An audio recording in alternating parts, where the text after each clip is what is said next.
लेकर के देश में सियासत तेज हो गई है, जहां असम सरकार मदरसों को आतंकी संगठनों से जोड़ करके उसके ऊपर बुलडोजर चलाती हुई दिखाई दे रही है। तो वहीं उत्तर प्रदेश सीएम योगी आदित्यनाथ की सरकार ने भी मदरसों को लेकर के एडवाइजरी जारी कर दी कि मदरसों का सर्वे होगा, जिसके बाद तमाम मुस्लिम संगठन लगातार इस फैसले का विरोध करते हुए दिखाई दे रहे हैं। और आज ही खासतौर पर दारुल उलूम देवबंद में एक बड़ी मीटिंग बुलाई गई, जिसमें हजारों की तादाद में उलेमाओं ने शिरकत की।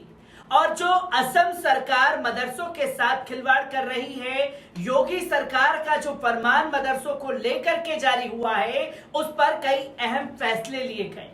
किस तरीके से मीटिंग में बात को रखा गया है, एक बार इस पूरी रिपोर्ट पर नजर डाल लेते हैं। जमीयत उलमाए हिंद की राष्ट्रीय राजधानी दिल्ली में एक बड़ी बैठक हुई। ये बैठक उत्तर प्रदेश की योगी आदित्यनाथ सरकार द्वारा मदरसों में दी जा रही शिक्षा व्यवस्था को लेकर सर्वे कराने के निर्देश के खिलाफ दी गई है।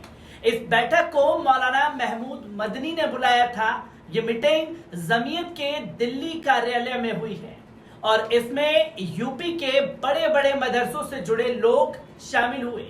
जमीयत उलमाए हिंद के अध्यक्ष मौलाना महमूद मदनी ने इसमें कई अहम बातों को रखा है, जिसमें जमीयत एक कमेटी बनाएगा और वे कमेटी यूपी सरकार से मुलाकात करेगी, जिसमें जमीयत सर्वे का विरोध नहीं करेगा। महमूद मदनी ने साफ तौर पर कहा है कि हम सर्वे से जुड़े अधिकारियों को एक आवेदन भेजकर उनसे मिलने का वक्त मांगेंगे। कोई भी काम गलत तरीके से नहीं करना चाहिए, भले ही वे अच्छा काम ही क्यों ना हो। कुछ सुधार करने के लिए हमेशा जगह होती है। जिस तरह से मदरसों की गलत तस्वीरें पेश की जा रही हैं, वे सही नहीं हैं। उन्होंने साफ तौर पर कहा कि आपने देखा कि असम में क्या हुआ, अगर ये तरीका अपनाया गया तो ये अवैध है।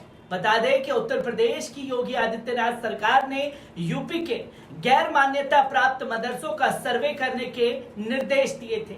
सर्वे के दौरान मदरसों में मौजूदा बुनियाद जरूरतों की जांच की जाएगी। इस फैसले की घोषणा यूपी सरकार में अल्पसंख्यक कल्याण राज्य मंत्री दानिश आजाद अंसारी ने पिछले हफ्ते ही की थी, जिसके खिलाफ अब जमीयत उलमाए हिंद की ये बैठक दिल्ली में बुलाई गई। इससे पहले मदरसों को लेकर all India Muslim personal law board के महासचिव मौलाना खालिद सैफुल्ला रहमानी साहब ने अपने प्रेस नोट में इस कदम को लेकर के सवाल खड़े किए थे। आरएसएस की विचारधारा की प्रतिनिधि पार्टी अभी भी केंद्र और देश के कई राज्यों में सत्ता में है, जो अल्पसंख्यकों के लिए खुले तौर पर खासकर मुसलमानों के संबंध में नकारात्मक विचार रखती है। हालांकि किसी भी विचार और विचारधारा से प्रभावित पार्टी सत्ता में आती है तो उससे ये आशा की जाती है कि वे संविधान और उसकी भावना के अनुसार कार्य करेगी। उसकी दृष्टि में सभी नागरिक समान होने चाहिए। स्वयं प्रधानमंत्री भी संसद और अन्य मंचों पर संविधान और कानून की बात हमेशा करते रहे हैं, लेकिन उनकी सरकार और विभिन्न राज्यों में सत्ताधारी उनकी पार्टी का व्यवहार उनकी कथनी के बिल्कुल विपरीत है। यूपी और असम में जिस प्रकार मदरसों पर शिकंजा कसा जा रहा है और इस संबंध में मामूली उल्लंघन को बहाना बनाकर या तो मदरसों को बंद कर दिया जा रहा है या मदरसों की इमारतों को ध्वस्त किया जा रहा है, या वे इन मदरसों और मस्जिदों में काम करने वालों पर आतंकवाद का आरोप लगा दे रहे हैं और बिना सबूत के कार्रवाई की जा रही है। इसके साथ ही असम में देश के अन्य भागों से आने वाली विद्वानों पर कानूनी और प्रशासनिक प्रतिबंध लगाए जा रहे हैं। ये संविधान द्वारा दिए गए अधिकारों का स्पष्ट रूप से उल्लंघन हो रहा है। बिल्कुल अस्वीकार्य है। यदि मदरसों को बंद करना और इमारतों को तोड़ना ही कानून के मामले उल्लंघन के लिए एकमात्र सजा है, तो गुरुकुलों, मठों, धर्मशालाओं और अन्य धार्मिक संस्थानों पर यह उपाय क्यों नहीं अपनाया जाता? ऐसा प्रतीत होता है कि सरकार संविधान को ताक पर रखकर मनमानी कार्रवाई कर रही है। इसी पर मुस्लिम पर्सनल लॉ बोर्ड इस प्रकार के कट्टर और घृणित कृत्यों की कड़ी निंदा करता है और किसी भी नकारात्मक विचारधारा के बजाय संविधान की भावना का पालन करने का ऐलान करता है कि धैर्य और सहनशीलता पूर्वक कानून के भीतर रहकर सामूहिक प्रयासों के माध्यम से अवैध गतिविधियों को रोकने की कोशिश करें। इससे पहले जिला प्रशासन की इस कार्रवाई पर सवाल उठाते हुए मरकज उल मोहम्मद आरिफ कुरियाना मदरसा प्रबंधन कमेटी के अध्यक्ष मशरूफ हुसैन ने बताया था कि जिला प्रशासन मदरसे के भवन के आरोप पब्लिक वर्कर्स डिपार्टमेंट के नियमों के खिलाफ बताते हुए तोड़ा है, लेकिन आप मलबे को देख के हमने इसके लिए क्या कुछ नहीं किया।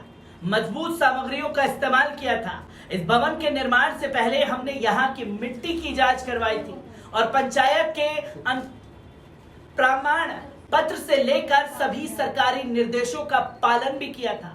अगर किसी व्यक्ति का जिहादी संगठन से कोई लिंक पाया गया है तो सरकार उसके खिलाफ कड़ी कार्रवाई करे। हम उनके साथ कंधे से कंधा मिला करके खड़े रहेंगे, पर मदरसों को तोड़ना ये तो न्याय ही हो गया। हमारे साथ ये अन्याय हुआ है। वो ये भी कहते हैं कि पुलिस रात के समय मदरसे को खाली कराने आ जाती है। उस दौरान मदरसे में 224 छात्र मौजूद थे। हमें एक नोटिस थमाते हुए पुलिस ने केवल 3 घंटे का समय दिया था। दूर के गांव से यहाँ बच्चे पढ़ने आए, कई छोटे छोटे बच्चे थे। उनको इतनी रात को घर पहुंचाना कैसे संभव था, लेकिन हमने जिम्मेदारी लेते हुए कुछ बच्चों के अभिभावकों को बुलाया और कुछ बच्चों को पास की मस्जिद में रखा। उन सबको अगले दिन घर पहुंचाया गया। बच्चे उस माहौल से काफी डरे हुए हैं। पुलिस ने आपके मदरसे में पढ़ने वाले एक शिक्षक को जिहादी गतिविधियों में शामिल होने के आरोप में गिरफ्तार किया है। ऐसे में मदरसे में शिक्षकों की नियुक्ति को लेकर आपका क्या मापदंड होना चाहिए?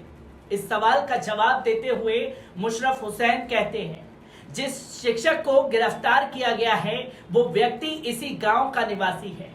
वो पिछले 8 साल से इस मदरसे में बच्चों को पढ़ा रहा है।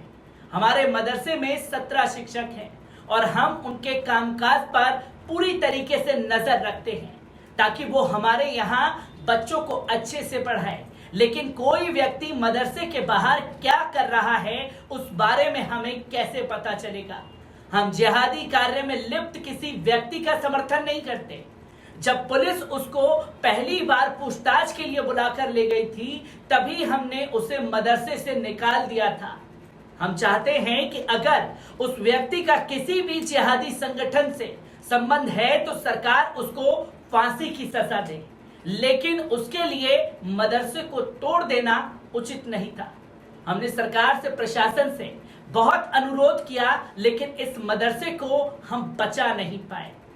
किस तरीके से मदरसों को शहीद करने की जो प्रक्रिया लगातार जारी है उसके खिलाफ उलेमाओं की मीटिंग बैठी, चाहे दिल्ली में हो चाहे all India Muslim personal law board के द्वारा आवाज को उठाना हो, जो कि यूपी सरकार के उस फैसले को भी सिरे से नकार रहे हैं जो सर्वे कराने की मांग की जा रही है, तो वहीं असम सरकार की कार्रवाई पर भी लगातार सवाल खड़े हो रहे हैं।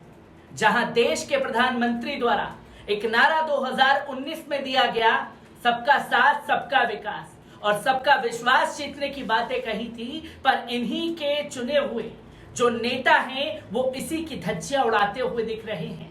मैं ऐसी ही खबरों से आपको रूबरू कराता रहूंगा। दीजिए इजाजत, शुक्रिया।